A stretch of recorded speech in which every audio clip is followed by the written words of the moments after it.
My new wife's son slapped me, and my wife just laughed. He's only playing. My wife's daughter sneered. Go on, hit him back if you dare. I smiled gently and said, it's all right. That night, I quietly canceled their private school funding. The next morning, one letter from the school left them all speechless. Look, I'm not saying I saw it coming, but I definitely should have.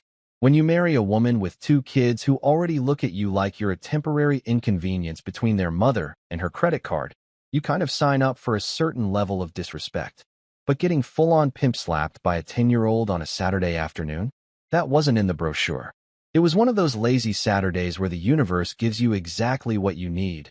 Sunshine streaming through the windows, a fresh pot of coffee brewing in the kitchen, and absolutely zero plans beyond finding the TV remote and maybe, just maybe, watching a game in peace. The kind of day where you think, yeah, this marriage thing might actually work out. Spoiler alert, it wasn't working out. I was standing in the living room, minding my own business, trying to locate said remote among the hurricane of throw pillows Rachel had strategically placed everywhere like landmines of home decor. That's when Milo decided to walk up to me with the confidence of a Wall Street trader who just made his first million and, smack, his little hand connected with my face so hard I swear I heard my ancestors gasp. For a second, everything went silent. The ceiling fan actually seemed to slow down, like even it was thinking, did this kid just? My cheek was burning, not just from the impact, but from the sheer audacity of it all. This wasn't a playful tap. This was a statement. This was Milo establishing dominance in a household where I apparently ranked somewhere between the family dog and the decorative vase nobody likes, but keeps anyway. I stood there, frozen, my brain trying to process what just happened while my face pulsed with the kind of heat you only feel when you're either extremely embarrassed or about to commit a felony. Milo stood in front of me, arms crossed, with this smirk that said he'd done it before and gotten away with it. Which, let's be real, he probably had. Then came Rachel's voice from the kitchen doorway, and I swear to God, she was laughing.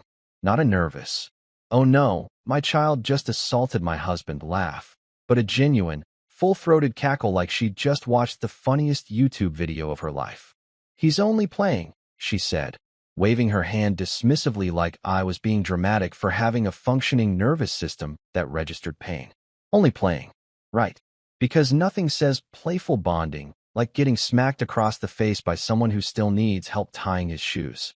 I looked at Rachel, standing there in her yoga pants and oversized sweater, wine glass already in hand, even though it was barely 2 in the afternoon, and I realized something profound. I'd married someone who thought assault was adorable when her kid did it. Before I could respond, not that I was planning to, because what do you even say in that moment? Harper materialized on the couch like some teenage specter of judgment. She was leaning against the armrest with her phone in one hand, that signature Gen Z smirk plastered across her face. Go on, she said, her voice dripping with the kind of casual cruelty only 14-year-olds can master. Hit him back if you dare. Oh, so now it was a challenge. A test. Hit the kid and prove I'm some kind of monster, or don't hit the kid and prove I'm a pushover. Classic no-win scenario, like choosing between 2 expired milk cartons. Harper's eyes gleamed with anticipation, probably already drafting the TikTok caption. Stepdad loses his mind, LOL, #drama, #toxic, #family content. I looked at Milo, then at Harper, then at Rachel, who was still smiling like we were in the middle of some heartwarming sitcom moment, instead of what was clearly a hostage situation disguised as family bonding. My cheek throbbed. My pride was doing that thing where it packs its bags and checks Airbnb prices in different cities. Every fiber of my being wanted to say something, do something, anything to establish that hitting your stepfather is, not okay. But here's the thing about moments like these. You have 2 choices. You can explode right then and there, become the bad guy, give them all the ammunition they need to paint you as the villain at the next family gathering. Or you can smile. You can stay calm. You can let them think they've won while you quietly plan something so calculated, so perfectly executed, that by the time they realize what's happened, it's already too late. So I smiled. Not a big smile, not a fake one either, just this small, knowing curve of the lips that probably looked slightly unhinged if I'm being honest. It's all right, I said, my voice steady and calm, like I was discussing the weather instead of the fact that I'd just been physically assaulted in my own living room by someone who still believed in Santa Claus last year. The room shifted. I could feel it. Rachel's laugh caught in her throat. Harper's smirk faltered for just a second. Even Milo looked slightly uncertain, like maybe, just maybe, he'd poked the wrong bear. Because here's what they didn't understand. Nothing terrifies people more than a man who stays calm when he should be losing his mind. It's that eerie, serial killer documentary energy that makes people wonder what you're thinking, what you're planning, what box you're checking off in your mental revenge spreadsheet. I walked past all three of them, heading toward the kitchen to pour myself more coffee, the only honest relationship I had left in this house. Behind me, I heard Rachel clear her throat, that nervous little sound she makes when she realizes she might have miscalculated something. Harper went back to her phone, but quieter now. Milo just stood there, probably wondering why his greatest hit didn't get the reaction he wanted. As I stood at the counter, pouring French roast into my favorite mug, the one that said "World's Okayest Stepdad," that Rachel bought as a joke, but I kept as evidence. I caught my reflection in the microwave door. My cheek was still red, my jaw tight, but my eyes? My eyes had that look. That "you just activated my trap card" look. They wanted to play? Fine. We'd play. But this game was going to be played by my rules now. And trust me, I'd been studying the playbook for 2 years. Every dismissive comment, every eye roll, every time Rachel chose her kid's bad behavior over basic respect, I'd been taking notes. Mental notes. The kind that don't forget. I took a sip of my coffee, let the bitterness ground me, and smiled again. This time to myself. Because revenge isn't about acting immediately. It's about timing. It's about patience. It's about letting them get comfortable, letting them think you're broken in, letting them believe you'll just take it forever. And then, when they least expect it, you remind them that the quiet ones? We're not quiet because we're weak. We're quiet because we're planning. Game on, family. Game on. That evening rolled around with all the grace of a garbage truck at 5 in the morning. You'd think after your kid slaps your husband across the face, there'd be some kind of family meeting, maybe an apology, perhaps even a consequence that didn't involve everyone pretending it was just another hilarious Tuesday. But no, Rachel acted like absolutely nothing had happened, which I was starting to realize was her superpower, the ability to erase reality with sheer willpower and Chardonnay. She emerged from our bedroom around 6. Freshly showered, hair blown out like she was about to film a shampoo commercial, wearing that cream-colored sweater she reserved for feeling myself days. She floated into the kitchen where I was already prepping dinner because apparently somewhere between "I do" and "your son assaulted me," I'd become the household chef. She poured herself a generous glass of white wine, the kind that costs $30 a bottle and tastes like regret with hints of oak, and settled onto one of our counter stools like a talk show host about to deliver a monologue.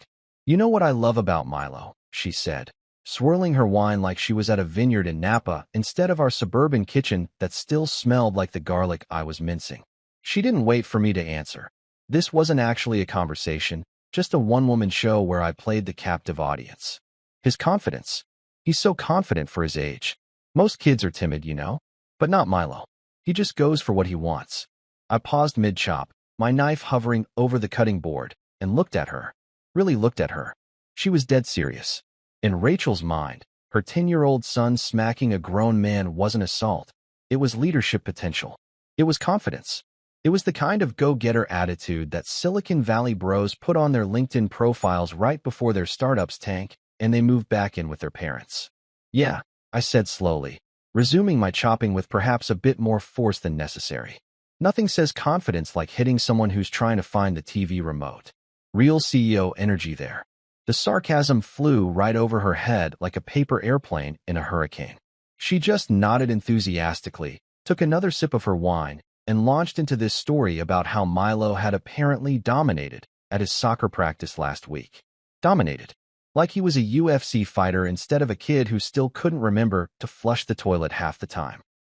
Harper wandered in around that point, earbuds in, phone glued to her hand like it was a vital organ she'd die without. She was wearing ripped jeans that probably cost more than my car payment and a crop top that said "Icon" in glittery letters. She grabbed a La Croix from the fridge, because God forbid anyone in this house drink regular water like a peasant, and leaned against the counter, scrolling through what I assumed was either TikTok or evidence of our society's decline. Probably both. Rachel turned to her with that mom voice that's trying way too hard to be both authoritative and cool. Harper, sweetie, can you please be nice to your stepdad? He does a lot for this family. Harper's eyes didn't leave her phone, but she managed to roll them so hard I'm pretty sure I heard them complete a full rotation. It was like watching a skateboard trick, but with teenage disdain. Sure, Mom. Whatever. They whatever hung in the air like a fart at a funeral, acknowledged by no one but felt by everyone. Rachel just smiled, apparently satisfied that she'd addressed the issue of basic human respect with all the effectiveness of a Band-Aid on a bullet wound, and went back to her wine. I turned back to the stove, stirring the pasta sauce I'd been working on for the better part of an hour. Homemade marinara, because Rachel liked to tell her book club friends that I was such an amazing cook, which really meant he does all the cooking so I don't have to. Stepdad/chef/emotional punching bag. That was my official title in this household, though it never appeared on any Mother's Day cards or family photos Rachel posted on Instagram with captions like #blessed, #family love, #grateful. Milo thundered down the stairs like a baby elephant having an existential crisis, his tablet blaring some YouTube video where people screamed at each other over video games. He threw himself into a chair at the dinner table, didn't wash his hands. I watched him not wash them, and immediately started complaining that he was starving like he'd just crossed the Sahara instead of spending the last 3 hours in his room playing Fortnite. Dinner was the usual circus. I served everyone while Rachel documented it for her Instagram story. Family dinner nights are everything. Spaghetti red heart sparkles, complete with that Valencia filter that made our mediocre kitchen look like something out of a home design magazine. Every time I passed her to refill the bread basket or grab more Parmesan, I caught her checking her reflection in her phone camera, adjusting her hair, making sure her angles were right. She took 14 photos of her pasta before she actually ate any of it. 14. I counted because at this point, documenting the insanity was the only thing keeping me sane. Milo ate like he was auditioning for a nature documentary, specifically the part where they show wild animals feeding. Mouth open, food visible, sounds that shouldn't come from humans. It was like National Geographic, Zoo at Dinner edition, and I was both the zookeeper and the guy cleaning up after the exhibits.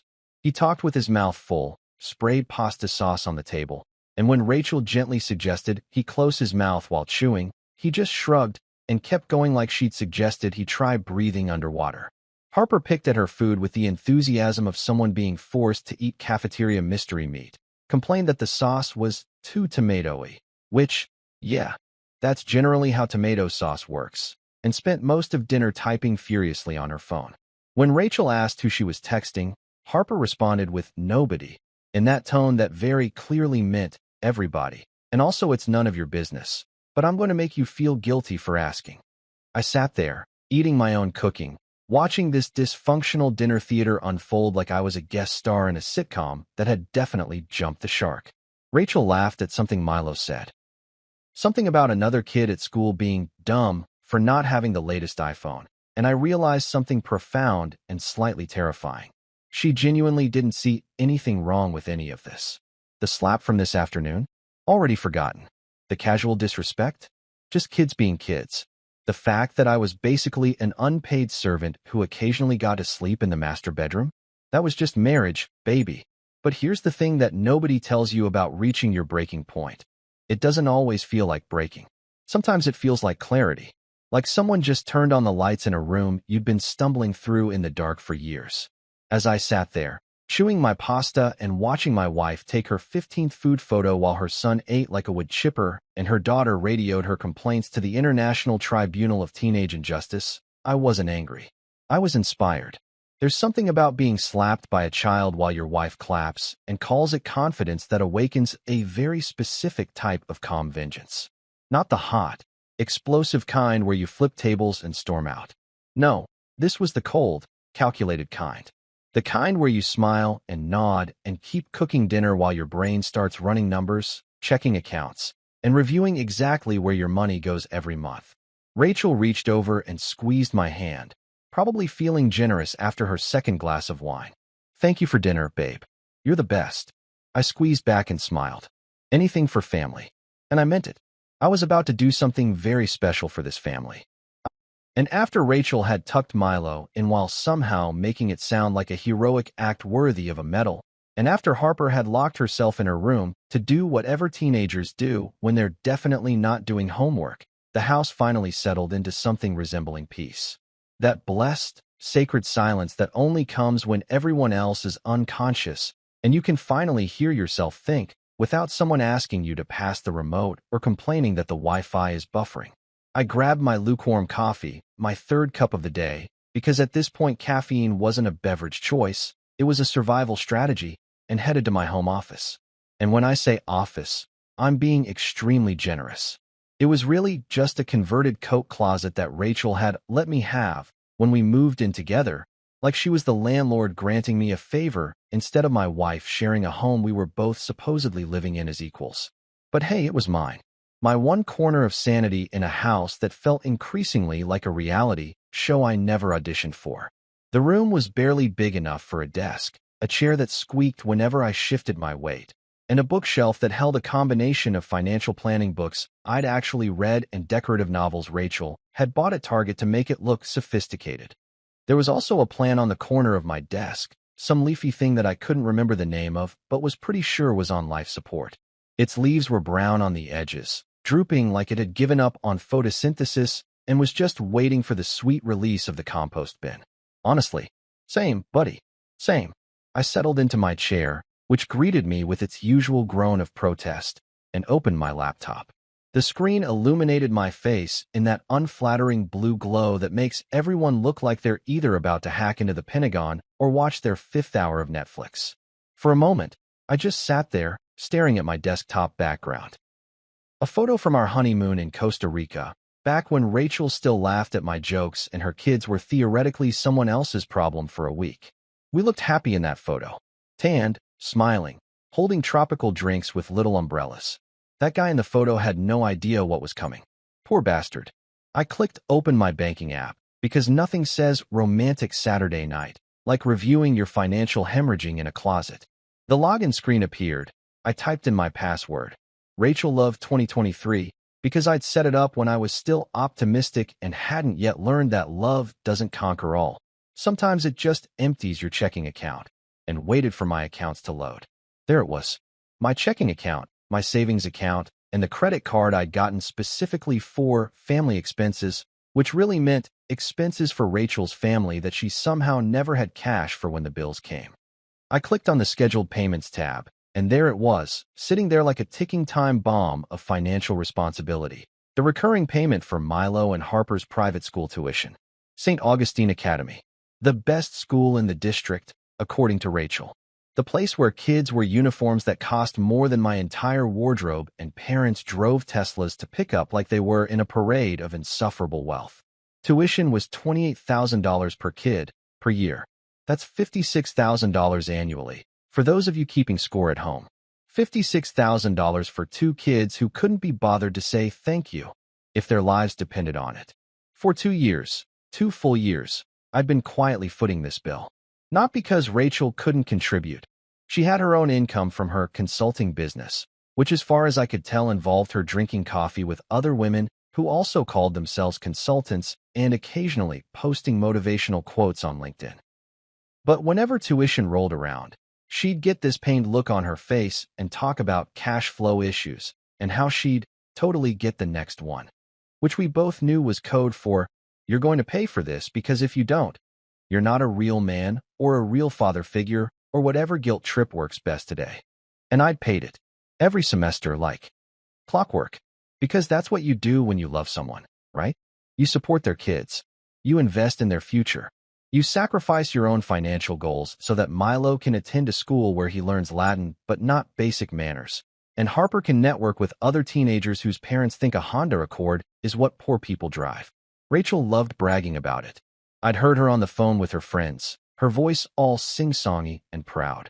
Oh yes, Milo absolutely loves St. Augustine's.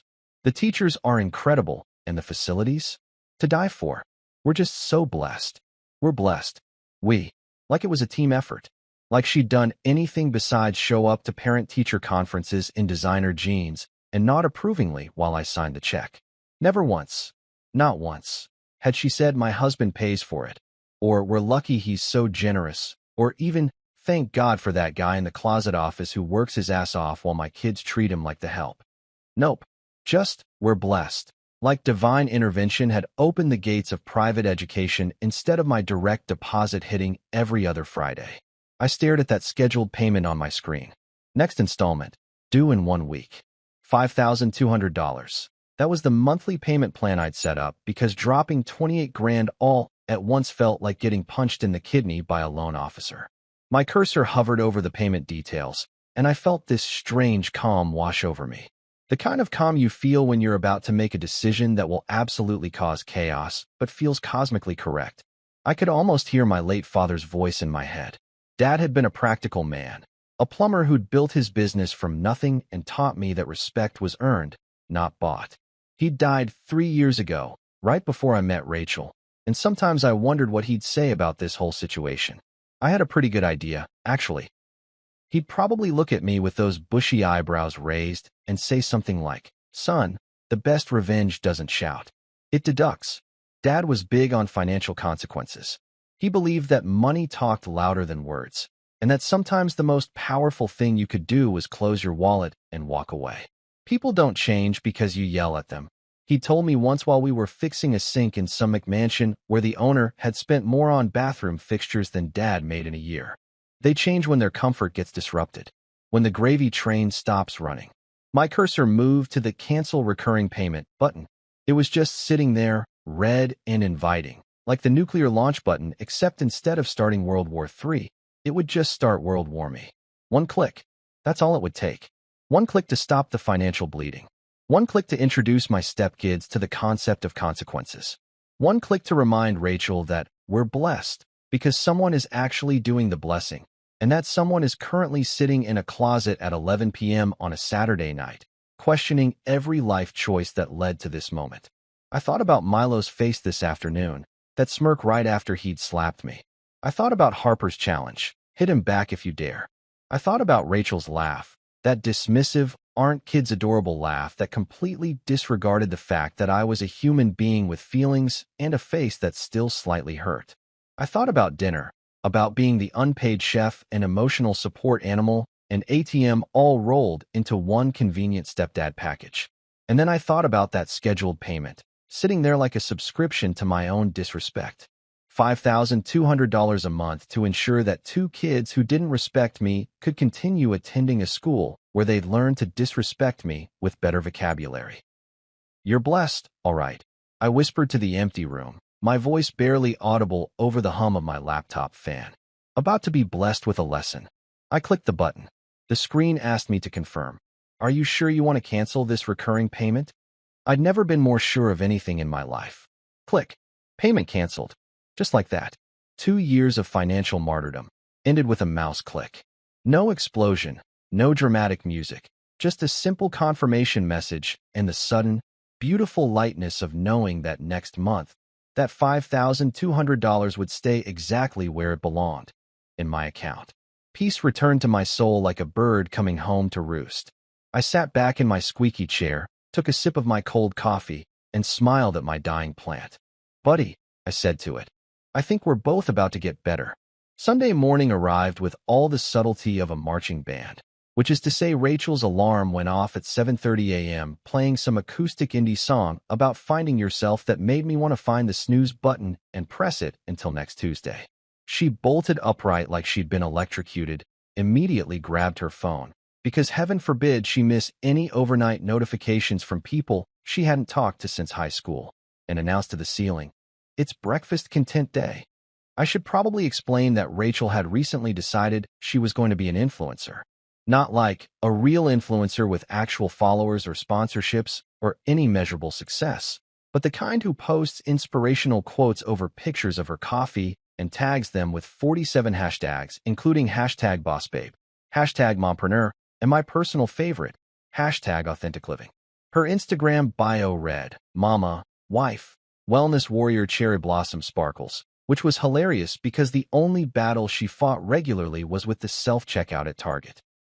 This particular Sunday, she decided we were going to have a family breakfast moment, that she could photograph for her 847 followers, most of whom were either her relatives, bots, or people who'd accidentally followed her back in 2019 and forgot to unfollow.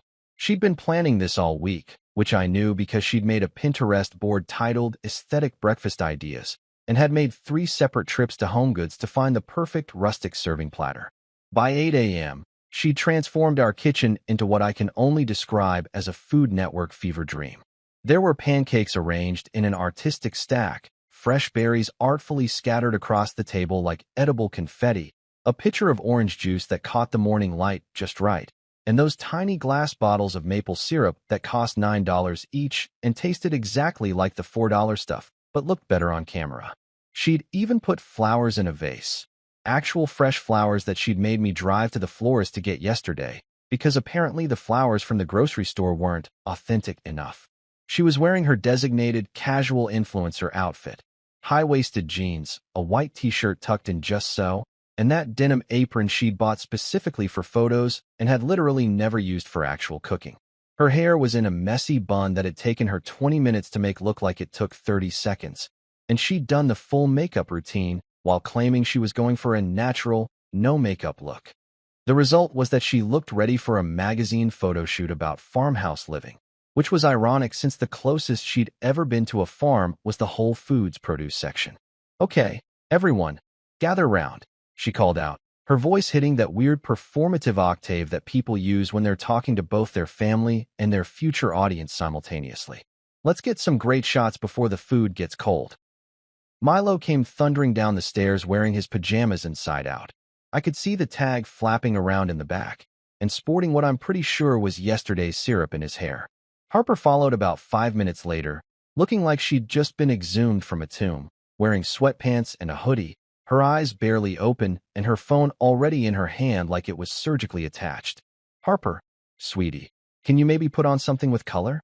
Rachel asked, her smile tight as she frantically adjusted the flower vase for the 14th time. "And maybe brush your hair? Just for the photos." Harper looked at her mother like she'd suggested she donate a kidney. "Mom, it's 8 in the morning. Nobody cares." "I care," Rachel chirped, her influencer voice straining slightly. "And my followers care. We're sharing our beautiful family breakfast tradition." "We don't have a family breakfast tradition," Harper mumbled, but she was already trudging back upstairs, probably to change into the minimum acceptable outfit that would get her mother off her back while still communicating maximum teenage rebellion. I stood at the counter, pouring myself coffee. Real coffee, not the decorative kind Rachel had positioned near the flowers, and watched this circus unfold with the detached amusement of someone who'd just canceled $56,000 in annual payments and was now essentially watching previews for the movie that was about to start. Rachel positioned her phone on the tripod she'd bought specifically for these moments. "Okay, everyone smile. Natural smiles. Like we're happy to be together." Milo immediately made a face like he was being tortured. Harper returned wearing a slightly different hoodie that was still gray and still communicated that she'd rather be literally anywhere else. Rachel snapped about 30 photos in rapid succession, each one probably indistinguishable from the last, while I stood slightly to the side, coffee in hand, waiting for this performance to end so I could actually eat. "Perfect. Okay, now let's do a candid one where everyone's laughing." "At what?" Harper asked, her tone suggesting that she found nothing in the observable universe remotely funny. "Just laugh. Pretend something's funny." We all fake laughed. It sounded like a group of hostages trying to convince their captors they were having a good time. Rachel checked the photos, frowned, deleted half of them, and made us do it again. And again. By the 4th take, even Milo looked tired, which was saying something because that kid had the energy of a squirrel that had just discovered energy drinks. Finally, we were allowed to actually sit down and eat. Milo immediately grabbed the syrup bottle and proceeded to drown his pancakes like he was trying to create a maple swimming pool.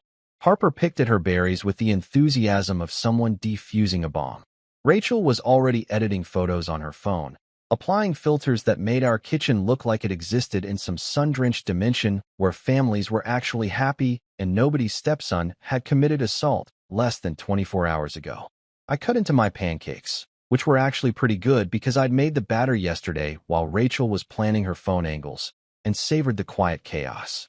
This was my last breakfast watching them take all of this for granted. The expensive organic berries, the fancy syrup, the whole performative perfection of it all. Because that tuition money I'd just freed up, that was going to change some things around here. Milo, in true Milo fashion, was eating like he was training for a competitive sport where table manners were explicitly forbidden. Mouth open, chewing loudly, occasionally making sound effects. At one point, he flung syrup at the dog. We had a golden retriever named Biscuit who Rachel had gotten during her "I need something to love me unconditionally" phase, and the dog, being a dog, happily licked it off the floor. "Milo, buddy, maybe try to keep the syrup on your plate?" Rachel suggested absently, not looking up from her phone where she was probably writing a caption about cherishing simple moments or some other inspirational garbage. Harper, meanwhile, was complaining about the Wi-Fi. "Oh my God, this internet is so slow. Like, slower than poor people's connections. I can't even load Instagram. How am I supposed to exist like this?" I paused mid-chew. Slower than poor people's connections. That's what she said. This 14-year-old who'd never paid a bill in her life, never worried about where her next meal was coming from, never had to choose between wants and needs, just casually threw out classist commentary while eating $20 berries on a Sunday morning. I set down my fork carefully and took a sip of my coffee, letting the bitterness ground me. "You might want to enjoy that school breakfast while you can," I muttered, just loud enough to technically be heard, but quiet enough that it could be missed. Nobody noticed. Rachel was typing furiously on her phone, probably responding to the 3 people who'd already liked her breakfast post. Harper was aggressively refreshing her Instagram feed like her life depended on it. Milo was seeing how many pancake pieces he could stuff in his mouth at once, because why not turn breakfast into a choking hazard? Rachel suddenly looked up from her phone and smiled at me. One of those warm, affectionate smiles that reminded me why I'd fallen for her in the first place. Back before I realized that the woman I'd dated and the woman I'd married were 2 different people operating under the same name. She got up, walked over, and kissed my cheek. The same cheek her son had slapped yesterday, which added a layer of irony, so thick you could cut it with a knife. "You're so quiet these days," she said sweetly, her hand resting on my shoulder. "Everything okay?" I looked up at her. This woman who'd laughed when her kid hit me, who was currently more concerned with Instagram likes than actual family connection, who thought "we're blessed" was an acceptable substitute for "thank you for paying for everything." I smiled back, the kind of smile that probably looked genuine if you weren't paying attention but had undertones that could sink a ship. "Oh, I'm just reflecting," I replied, taking another sip of my coffee like a villain mid-plot, which, let's be honest, I kind of was at this point. She patted my shoulder, seemingly satisfied with that non-answer, and went back to her phone to add more hashtags. Probably #familytime, #blessed, #gratitude, completely unaware that she was about to learn the actual definition of those words. If sarcasm burned calories, I'd be shredded by now. Hell, I'd be a skeleton. I'd be so fit that personal trainers would ask me for tips.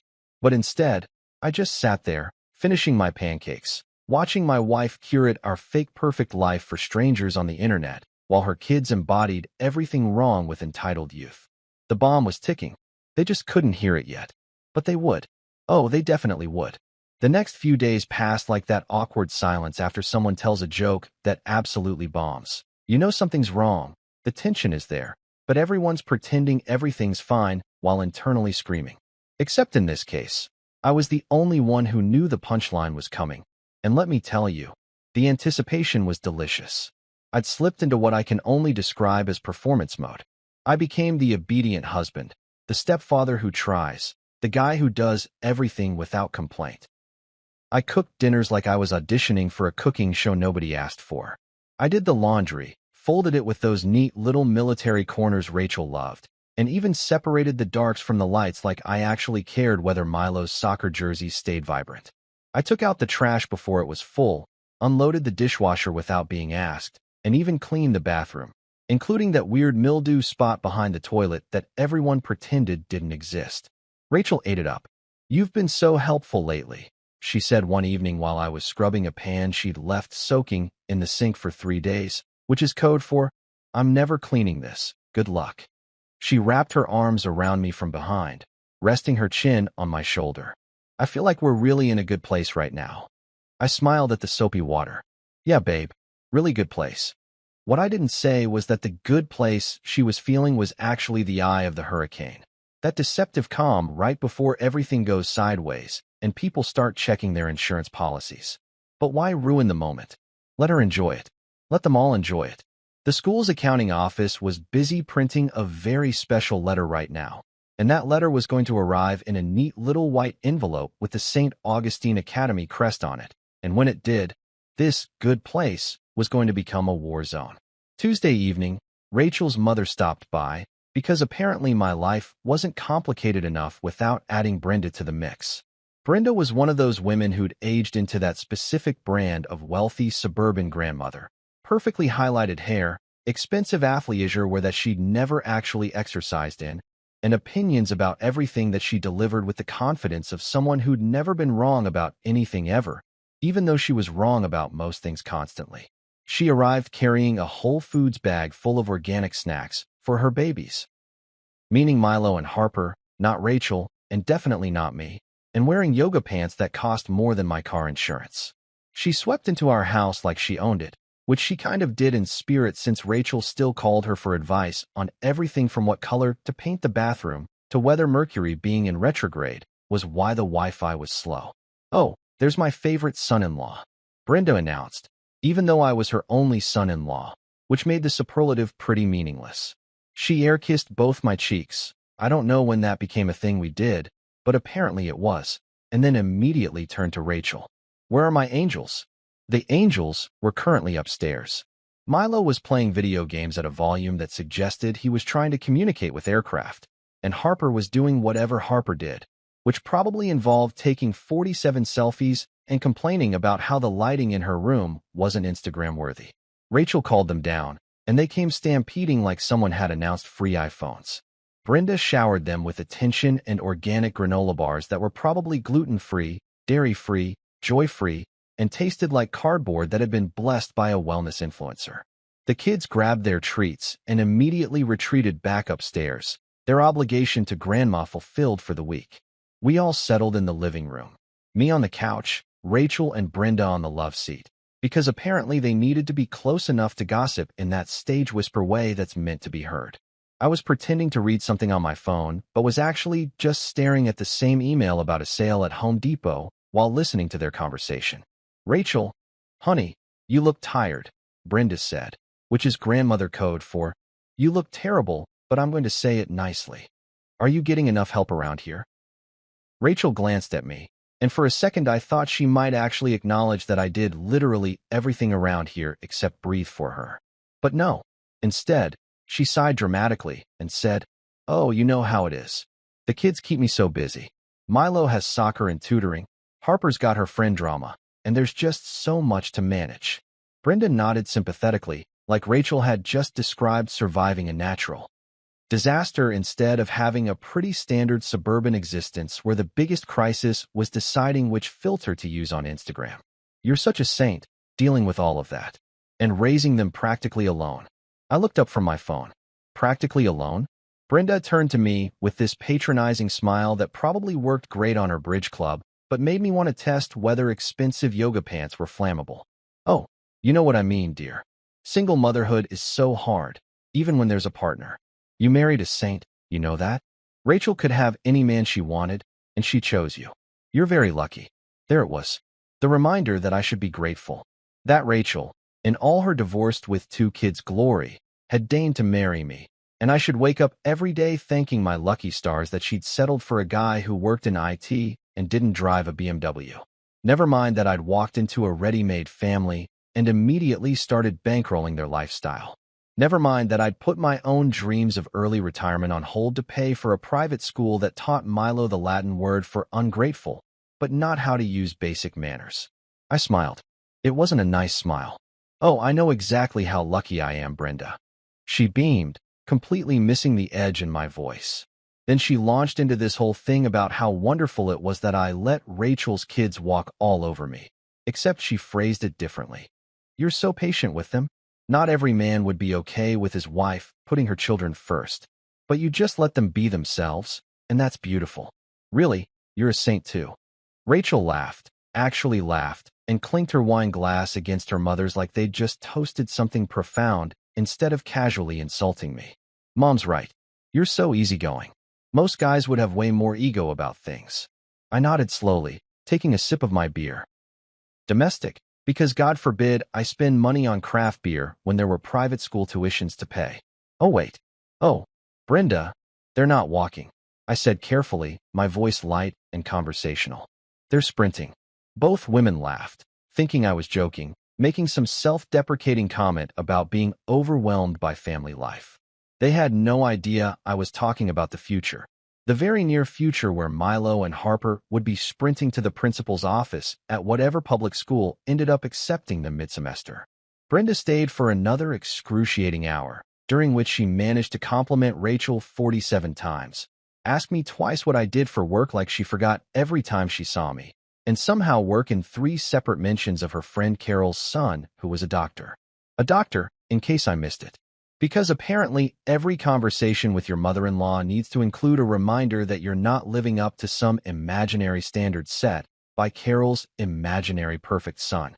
After she finally left, taking her expensive yoga pants and her backhanded compliments with her, the house settled back into its usual chaos. Harper emerged from her room to practice what she called her influencer walk in front of the hallway mirror. I watched from the kitchen as she strutted back and forth, phone in hand, filming herself from various angles like she was preparing for Fashion Week instead of just walking down a hallway in suburban America. Looking good, Harper, I called out. She glanced at me, surprised that I'd said anything. Thanks, she muttered, then went back to her video, probably already composing a caption about confidence and authenticity. Milo, meanwhile, decided that the living room was the perfect place for indoor soccer. Despite having an entire backyard and a bedroom the size of most people's apartments, he grabbed a foam ball and started dribbling it around the furniture like he was Messi training for the World Cup. I was in the kitchen making myself a sandwich, turkey and Swiss, nothing fancy, just trying to eat in peace, when I heard it. Crash. That specific sound of something expensive hitting the floor and losing the fight. I walked into the living room to find my reading lamp. The one I'd bought myself last Christmas, the one with the brass base that actually looked decent, in pieces on the floor. The bulb had shattered, the shade was dented, and Milo was standing there with his ball, looking about as remorseful as a cat who'd just knocked over a vase on purpose. Oops, he said, not making eye contact. Rachel came down the stairs, took one look at the scene, and shrugged. He's expressive. Expressive. My lamp was in pieces because her son couldn't grasp the revolutionary concept of don't play ball in the house, and her response was that he's expressive. I stared at the broken lamp, then at Milo, then at Rachel, and something clicked. Not anger. I was past anger. This was something else. This was clarity. Yes, I said slowly, bending down to pick up a piece of broken glass. So was Napoleon. Didn't end well either. Rachel blinked at me. What? Nothing, babe. I'll clean this up. And I did. I cleaned up the broken lamp, swept up the glass, and threw it all away while Milo went back upstairs unpunished and Rachel went back to whatever she was doing, which was probably posting about family values on Facebook. That night, lying in bed while Rachel scrolled through her phone, I smiled at the ceiling. The envelope was coming. Maybe tomorrow, maybe the day after, but it was coming. And when it did, we'd see how expressive everyone felt when their private school paradise came crashing down just like my lamp. Except unlike the lamp, I had no intention of cleaning up that mess. Saturday rolled around again, and I woke up with what I can only describe as misplaced optimism. You know that feeling when you think maybe, just maybe, you can fix something that's clearly beyond repair? Like when your check engine light's been on for 6 months, and you think adding premium gas might solve it. That was me, lying in bed at 7 a.m., convincing myself that I could bond with Milo. That maybe, despite all evidence to the contrary, there was a decent kid under all that entitlement and violence. Rachel was still asleep, her face mask half peeled off and stuck to the pillow. One of those $20 Korean beauty masks she bought in bulk from some website that promised eternal youth, but mostly just made her look like a serial killer's victim. Harper was probably in her room, either sleeping or pretending to sleep, so nobody would ask her to do anything productive. And Milo? Milo was probably already awake, plotting his next assault or figuring out what household item he could destroy next. I decided I was going to try something radical, actual bonding. Revolutionary, I know. I'd bake cookies with the kid. Everyone loves cookies, right? It's basically impossible to be a terrible person while making chocolate chip cookies. That's just science. Or at least that's what I told myself while putting on sweatpants and heading downstairs to our kitchen that was definitely not equipped for a baking show, but would have to do. I got out all the ingredients: flour, sugar, butter, chocolate chips, the whole 9 yards. I even found Rachel's fancy vanilla extract that she'd bought at some artisan market and never used, because actually cooking would interfere with her photographing food she didn't make. I was measuring out flour when Milo appeared in the doorway, looking suspicious, like I'd just offered him candy from a van. "Hey, champ," I said, going for enthusiastic but probably landing somewhere around desperate used car salesman. "Want to bake some cookies with me?" He stood there in his pajamas. Spider-Man ones that were getting too small, but Rachel kept making him wear because she thought they were adorable, and gave me this look like I'd just asked him to donate a kidney. His hair was sticking up in every direction, he had sleep crust in the corners of his eyes, and he was holding his tablet like it was a security blanket. "Cookies," he said, his voice thick with skepticism that seemed way too advanced for a 10-year-old. "Yeah, you know, the round things that taste good. We mix stuff, put it in the oven, try not to burn down the house. Classic Saturday activity." He shrugged, which in preteen communication could mean anything from "sure, why not" to "I'd rather eat glass, but I'm bored enough to consider this." I decided to interpret it optimistically and gestured to the counter. "Cool. Come on over. You can crack the eggs." He shuffled over, set his tablet down, but kept it in view, because God forbid he disconnect from the digital world for more than 30 seconds, and picked up an egg like it was a live grenade. To his credit, he actually managed to crack it without getting shell everywhere, which was more than I'd expected, honestly. We worked in relative silence for a few minutes. I measured. He dumped things into the bowl. I mixed. He watched. It was almost peaceful. Almost. The kind of almost that makes you forget you're in a situation comedy written by someone who hates you. "Why are we doing this?" he asked suddenly, his voice cutting through the quiet like a knife through butter. Or in this case, like a spatula through cookie dough. "What do you mean?" "This." He gestured vaguely at the mixing bowl. "The cookie thing. Mom says you only do stuff like this because you're bored and old." I stopped mid-stir, the spatula frozen in the bowl, my brain doing that thing where it tries to process something so casually cruel that it takes a second to register. "She said that, huh?" "Yeah." He said it so matter-of-factly, like he was telling me the weather forecast or what he had for lunch. No malice, no awareness that he'd just dropped a conversational bomb. Just a kid repeating what his mom said, probably word for word, with all the innocent cruelty of someone who doesn't understand the weight of what they're saying. I resumed stirring, focusing on the dough because looking at Milo right then would have revealed something on my face that I wasn't ready to show. "Well," I said carefully, keeping my voice light, "boredom's cheaper than therapy." He grinned at that. Actually grinned, like I'd said something funny instead of something that was 50% joke and 50% cry for help. We kept mixing, adding the chocolate chips, forming the dough into little balls, and placing them on the cookie sheet.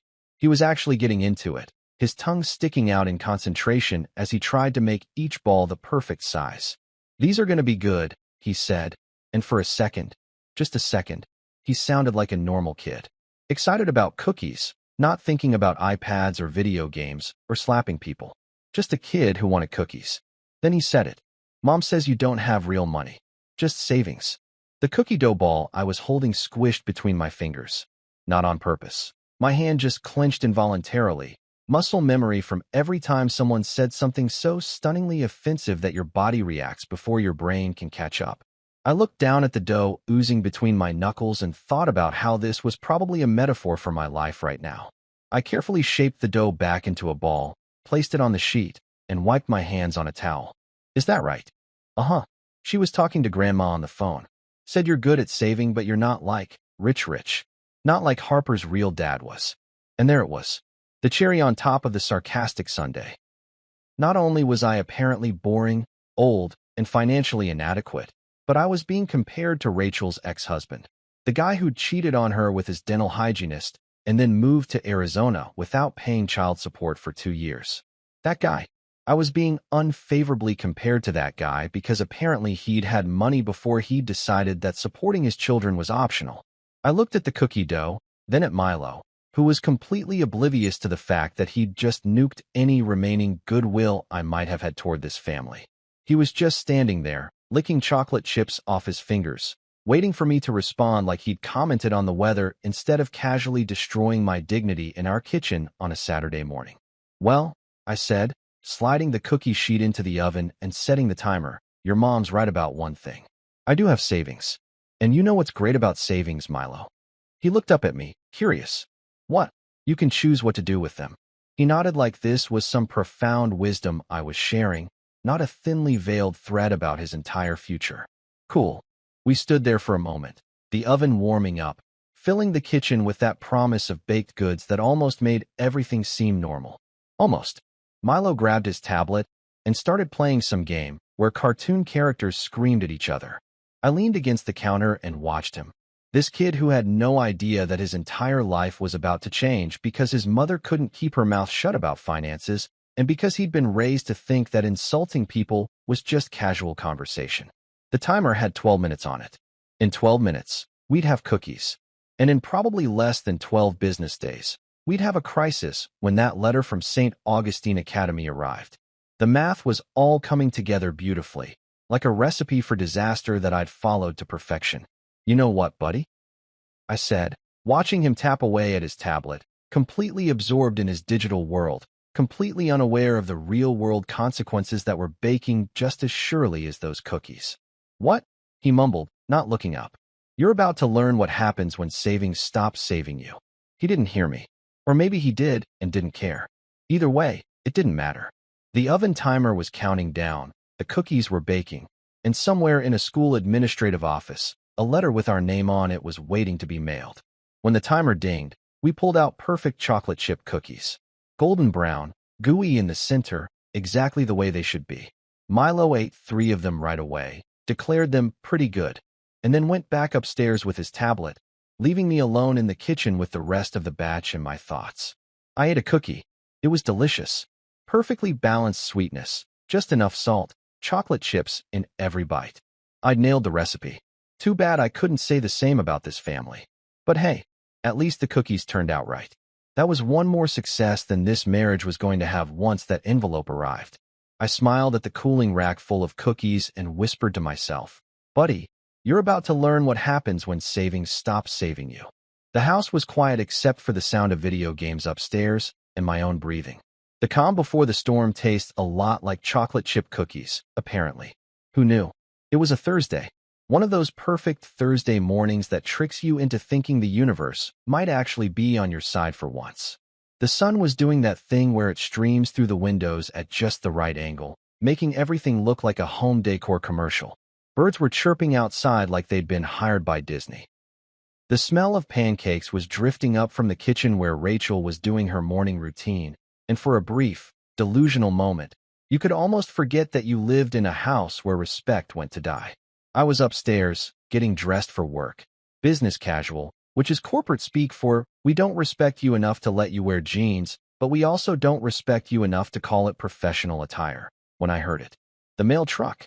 That distinctive rumble of the USPS vehicle that delivers everything from credit card offers to divorce papers too. In this case, karmic justice wrapped in a white envelope. My heart did this weird skip thing. Not a heart attack skip, more like a here we go skip. The kind of anticipatory flutter you get right before a roller coaster drops, or right before you hit send on an email you know is going to cause chaos. I finished buttoning my shirt, took my time with my tie, navy blue with thin silver stripes, very professional, very. I'm a guy who makes calculated decisions, and headed downstairs. Rachel was in full morning mode, which meant she was simultaneously making breakfast, checking her phone, and planning her day out loud to nobody in particular. She was wearing leggings and an oversized sweatshirt that said Mama Bear in rhinestones, because apparently that was a personality trait now. Her hair was in a top knot. She had her glasses on instead of contacts, and she was flipping pancakes with one hand while scrolling through Instagram with the other, a multitasking feat that would be impressive if it wasn't so depressing. "Morning, babe," she called out when she saw me. Her voice all sing-songy like we were in a sitcom where everyone loved each other and nobody was secretly plotting financial revenge. Pancakes are almost ready. I'm trying that new recipe I found on Pinterest. You know, the one with the knock knock, the mailman, right on schedule. Beautiful, punctual, government-employed mailman bringing the reckoning right to our doorstep. Oh, mail's here, Rachel said, like this was notable instead of a daily occurrence. She set down her phone, miracle, and wiped her hands on a dish towel. Can you grab it, hon? My hands are all pancake. Why? Sure thing, I said, probably a little too quickly, with a little too much enthusiasm. I walked to the front door like a man on a mission because this was it. The moment I'd been waiting for since I clicked that cancel payment button in my closet office. Christmas morning for petty people. The Super Bowl of consequences.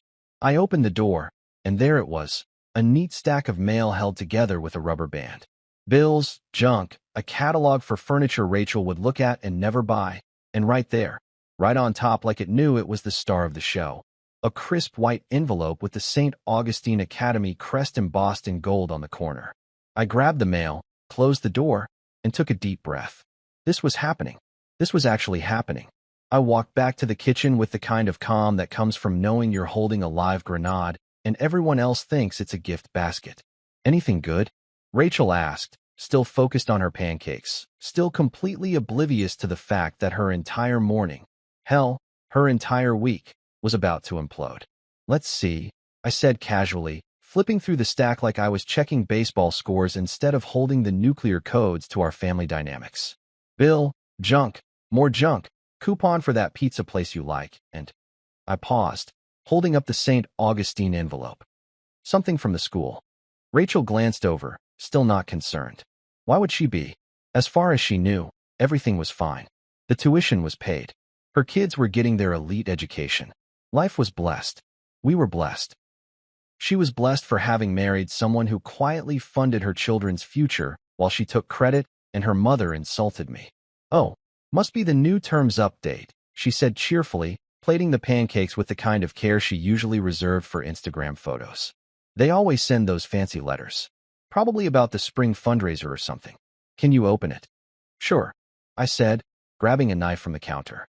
I slid it under the flap of the envelope, taking my time, savoring the moment like a fine wine or a perfectly cooked steak. The paper made that satisfying tearing sound as I pulled out the letter. Heavy cardstock, official letterhead, the kind of paper that costs more than regular paper because it needs to communicate importance. I unfolded it slowly. Read the first line, then the second. My face remained completely neutral, which was an acting performance worthy of an Oscar, because inside I was doing backflips. What's it say? Rachel asked, still not looking up, still arranging pancakes like she was competing in some breakfast Olympics. I cleared my throat. It's interesting.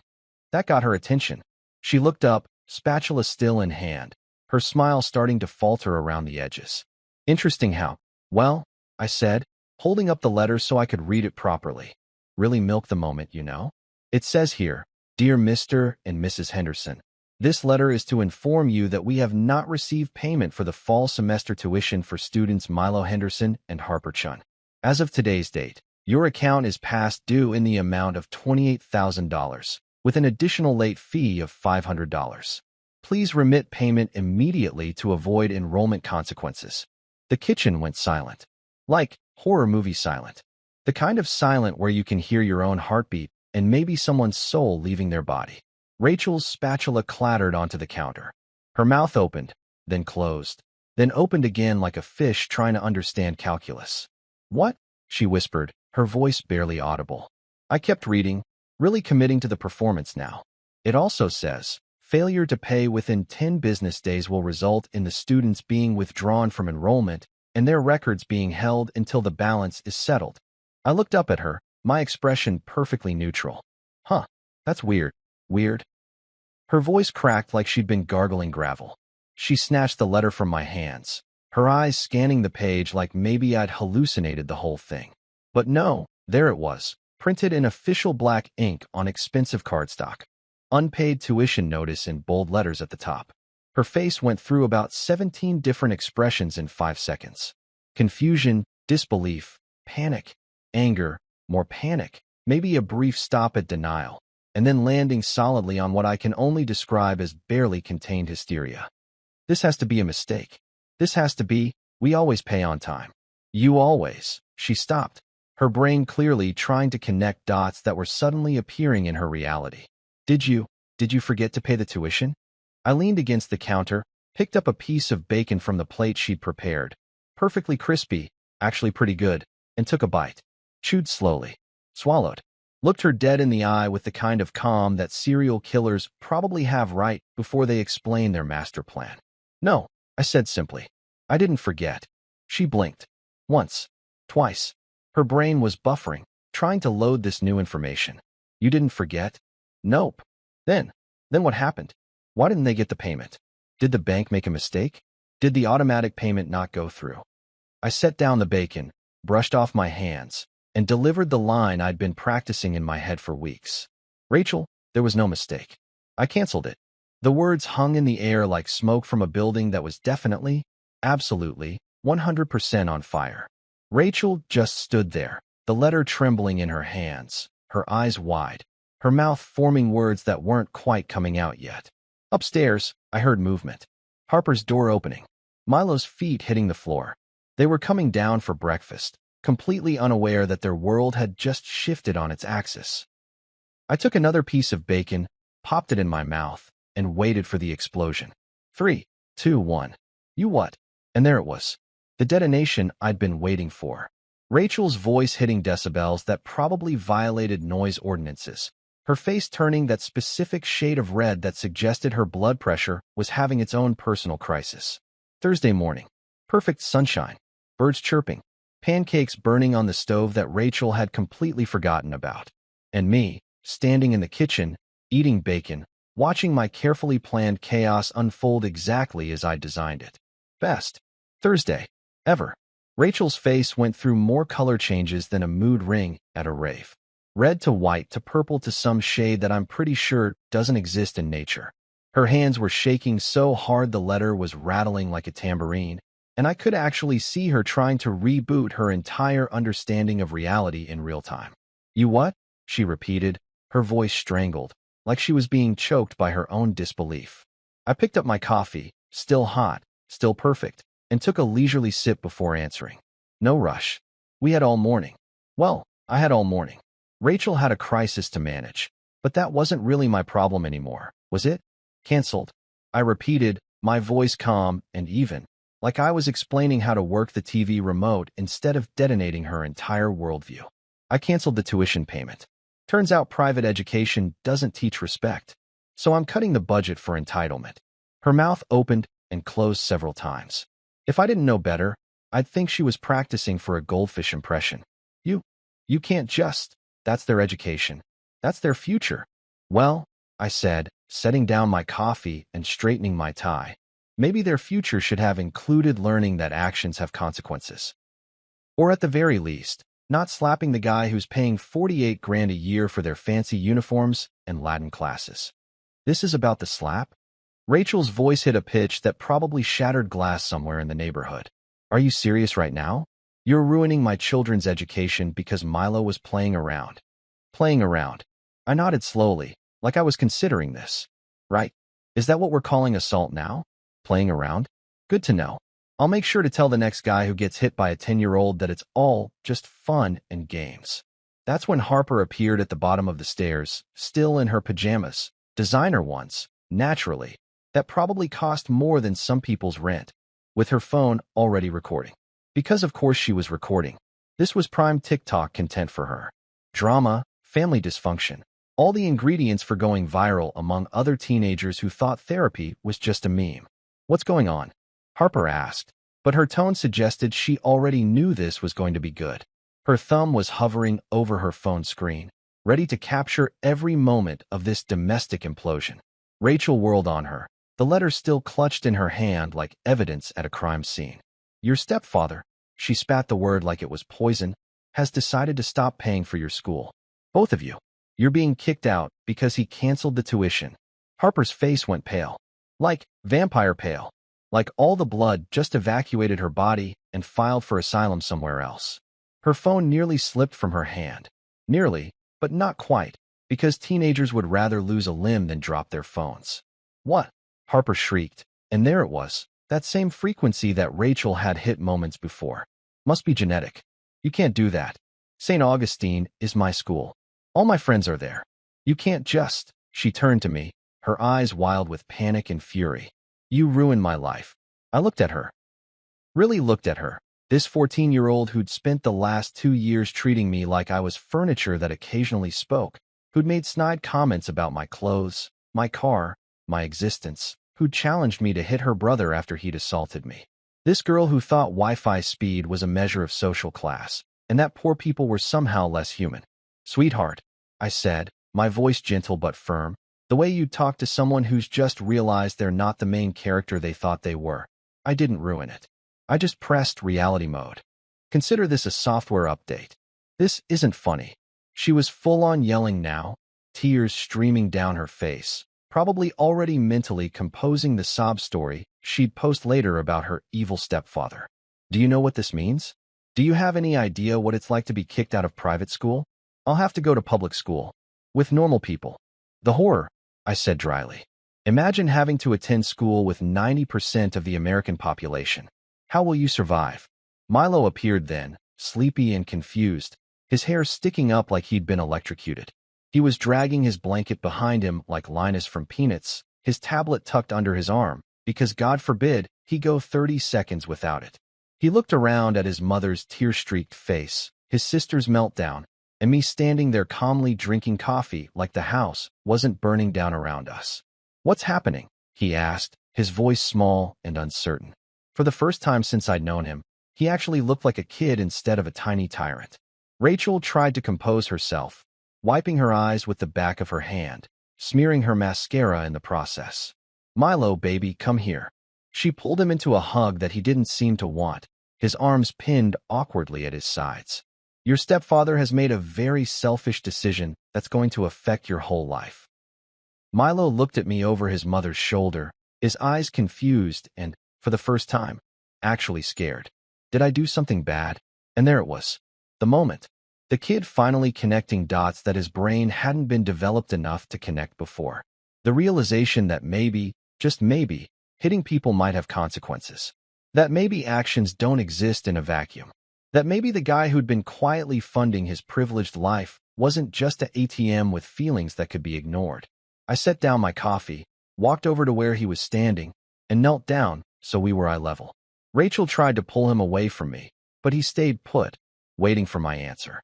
I looked at this kid, this entitled, spoiled, but ultimately just confused kid who'd been raised by a mother who thought confidence meant never having to say sorry. I smiled. Not a mean smile, not a vindictive one. Just soft. Almost sad. No, kiddo, I said quietly. You didn't do something bad. You just showed me where the money shouldn't go. You showed me that paying for a fancy education doesn't mean anything if nobody's learning the most important lessons. What lessons? He asked, his voice barely a whisper. Respect. Gratitude. Understanding that people aren't just walking wallets. I reached out and ruffled his hair gently. You'll learn those lessons now, though. Just maybe not in a building with marble floors and a Latin motto.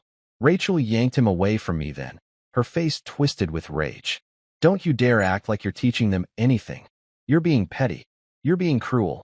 This is about your ego, your pride, because you can't handle that my kids don't worship you. I stood up, brushed off my knees, and looked at my wife.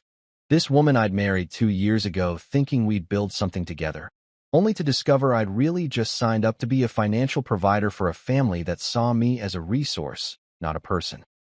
You're right about one thing, Rachel, I said, my voice steady and calm. This is about me. It's about me finally recognizing my worth. It's about me understanding that love shouldn't cost $56,000 a year. It's about me realizing that I've been enabling bad behavior by cushioning every consequence with my checkbook. You're impossible, she shouted, throwing the letter onto the counter where it landed next to the burning pancakes she'd completely forgotten about. Smoke was starting to rise from the pan, adding a literal smoky backdrop to this figurative dumpster fire. I walked over, turned off the stove, and moved the pan to a cool burner. Even in crisis, someone had to be the adult. Might as well be me. Actually, I said, turning back to face my family. This collection of people who'd shared my house, but never really let me into their hearts. I'm finally possible. For the first time in this house, I'm actually possible. The real me. Not the doormat version. Not the ATM version. Not the guy who smiles while getting slapped and laughed at. Just me. The guy who's decided he's worth more than this. Harper had collapsed onto the couch, sobbing into her phone like it could somehow save her from public school. Milo was clinging to Rachel, looking smaller than I'd ever seen him. Rachel was staring at me with something between hatred and disbelief, like I'd transformed into a stranger right in front of her eyes. Maybe I had. "You'll regret this," Rachel said, her voice cold and hard now. "You'll wake up tomorrow and realize what you've done, and you'll try to fix it, and it'll be too late." I picked up my briefcase. Yes, I still used a briefcase. Sue me, and headed toward the door. I had work in an hour, and surprisingly, I was looking forward to it. The office drama would be a vacation compared to this. "You're right," I said, pausing at the doorway, looking back at the wreckage of our Thursday morning. "I will wake up tomorrow, and I'll realize exactly what I've done, and I'll smile." I walked out, closing the door behind me on Rachel's protests, Harper's sobs, and Milo's confused questions. The morning air was crisp and cool. Birds were still chirping. The sun was still shining, and I felt lighter than I had in 2 years. The silent treatment began approximately 30 seconds after I left for work that Thursday morning, and let me tell you, it was glorious. I'm talking pure, uninterrupted, blessed silence. The kind of peace that monks spend decades meditating to achieve, and I got it for free just by canceling a tuition payment. If I'd known silence was this easy to obtain, I would have done it 2 years ago. Day 1 was the best. I came home from work around 6, took my time too, maybe stopped at Target to browse the tools section for 20 minutes even though I didn't need tools, just to extend my freedom, and walked into a house that felt like a library after closing. Rachel was in the kitchen, aggressively making a smoothie. And when I say aggressively, I mean she was throwing kale into the blender like it had personally offended her entire bloodline. Bananas were being peeled with the violence of someone defusing a bomb. The blender roared to life with a sound that suggested it was also angry and perhaps questioning its life choices. She didn't look at me, didn't acknowledge my existence, just made her angry smoothie, which was probably some combination of spinach, protein powder, and pure rage, poured it into one of her collection of motivational tumblers. This one said she believed she could, so she did, which felt ironic given the current situation, and stormed upstairs. Her footsteps were so heavy I'm pretty sure our downstairs neighbors felt them, except we didn't have downstairs neighbors because we lived in a single-family home.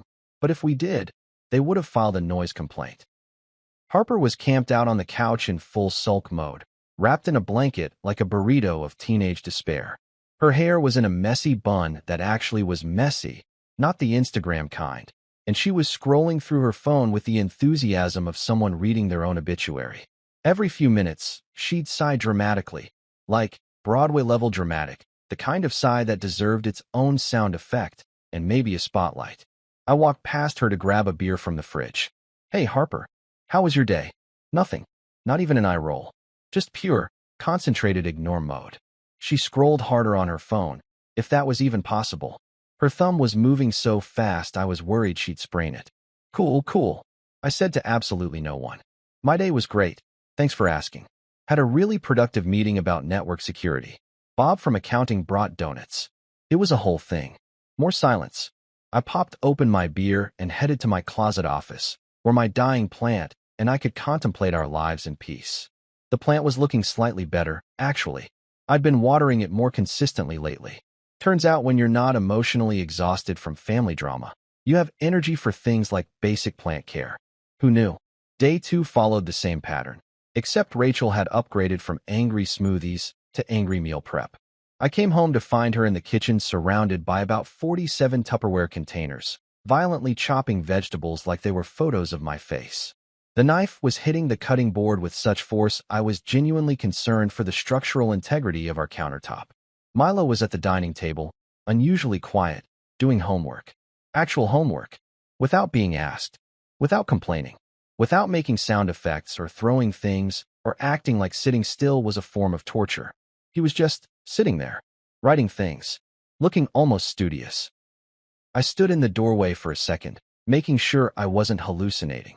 Milo, you good, buddy? He glanced up at me, something different in his eyes. Not quite fear, not quite respect, but definitely not the smug confidence he'd had before.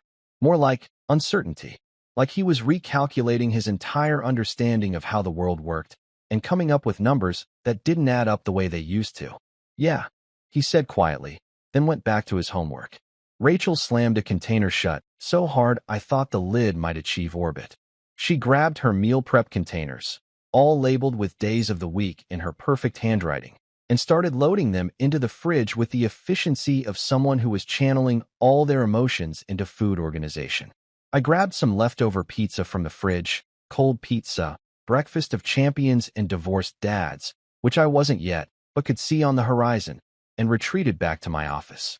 The silence followed me like a comfortable shadow. I hadn't seen this much peace since our honeymoon in Costa Rica, back in those blissful 5 days before Rachel got food poisoning and blamed me for suggesting we try that beachside ceviche stand, turning our romantic getaway into what I could only describe as a hostage situation with better weather. Day 3 was when things started getting weird. Not bad weird, just different weird. Harper actually came out of her blanket cocoon and took a shower.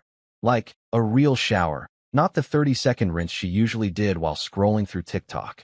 Rachel stopped making angry smoothies and angry meal prep and just made regular smoothies. Regular food. Still didn't talk to me, but her movements had less, "I'm imagining this as your face," energy, and more, "I'm tired and confused" energy. Milo asked me to help him with his math homework. Let me repeat that because it's important. Milo asked me for help. I was in the living room, pretending to watch TV, but actually just enjoying the quiet, when he shuffled over with his textbook, and this look on his face like he was approaching a wild animal he wasn't sure was friendly. "Can you?" He started, then stopped, then started again. "Can you help me with fractions?" I looked at him. He looked at me. Rachel was watching from the kitchen, her smoothie frozen halfway to her mouth. Harper had her phone pointed in our direction, probably live-streaming this unprecedented moment of a stepchild acknowledging my existence. "Sure," I said, patting the couch next to me. "Let's see what you're working on." He sat down, not right next to me, but closer than he'd ever voluntarily been, and opened his book. We worked through 3 problems together. He actually listened, actually asked questions, actually said, "Thank you," when we finished. Rachel's smoothie remained frozen in midair. That night, I heard her on the phone with her mother. I wasn't trying to eavesdrop. Okay, I was totally trying to eavesdrop. I was standing outside our bedroom door like a creep, but in my defense, I was a creep who'd just nuked his family's entire educational arrangement and wanted to know what the fallout assessment was looking like.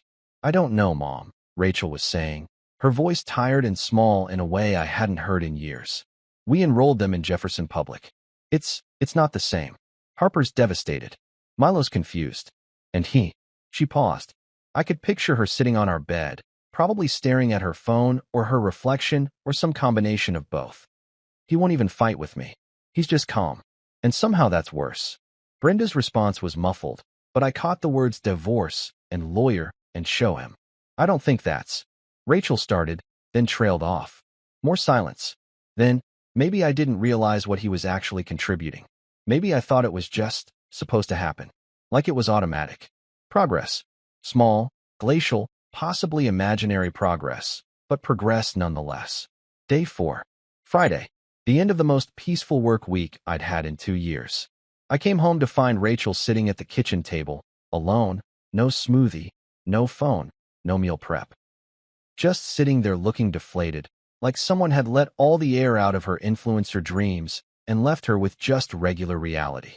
"We enrolled them in public school," she said without preamble, without looking at me. Her voice was flat, defeated. "Jefferson Middle and Jefferson High. They start Monday.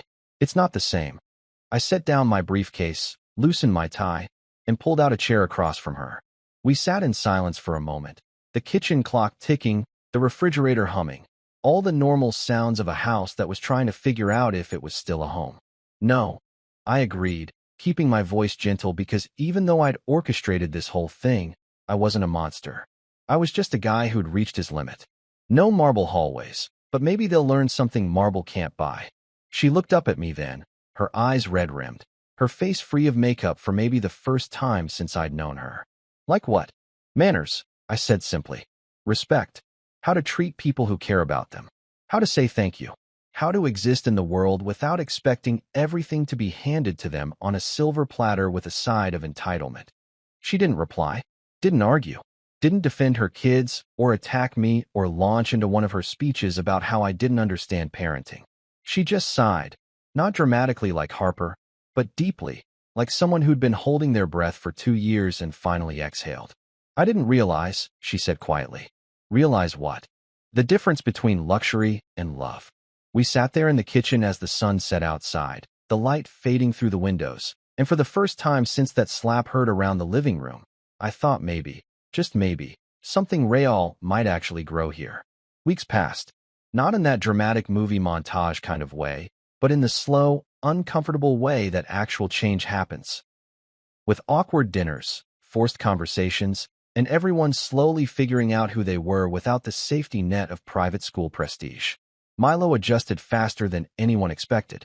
Turns out when you strip away the entitled environment and stick a kid in a place where nobody cares that his stepdad used to pay premium tuition, he actually becomes decent. He started drawing. Like, really drawing. Not just doodling on his iPad, but actual pencil-on-paper art. He'd bring home sketches of superheroes and dragons, and sometimes just random kids from his class. His teacher called to say he'd been helping other students with math. The same kid who'd slapped me was now saying please and thank you without being prompted. Miracles do happen, apparently. Harper got humbled by life in a way that was honestly more effective than any punishment I could have designed. Public school didn't care about her Instagram aesthetic or her influencer dreams. Nobody was impressed by her designer clothes. She came home after the first week looking shell-shocked, like she'd discovered gravity was real. But slowly, painfully slowly, she started changing. Made actual friends instead of followers. Joined the art club. Started saying good morning to me without her phone in her hand. One Saturday afternoon, Milo came up to me while I was reading on the porch. He was holding a piece of paper, folded carefully, looking nervous in that way kids do when they're about to do something vulnerable. I made you something, he said quietly, handing it over. I unfolded it. It was a drawing. Him and me, sitting in a boat, fishing poles in hand. The sun was setting in the background, all oranges and purples that he'd colored carefully. Above it, in his wobbly handwriting, he'd written, me and Dad. Dad. Not stepdad. Just Dad. I didn't cry. Men don't cry. Our eyes just leak pride sometimes, and mine were definitely leaking as I pulled him into a hug. Rachel stood in the doorway, watching us. She looked different now, softer, quieter, less concerned with how things looked and more concerned with how things felt. We'd been talking more. Actually talking, not just coordinating schedules. She'd apologized last week, a real apology, the kind that takes courage. Thank you, she'd said, for not giving up on us, for teaching them what I couldn't. Now I sit on this porch some mornings, sipping coffee, watching the sunrise, and I smile. Because revenge doesn't always need fire and fury. Sometimes it just needs one canceled payment and a whole lot of patience. Sometimes the best lessons are the ones money can't buy. And sometimes, just sometimes, people actually learn them.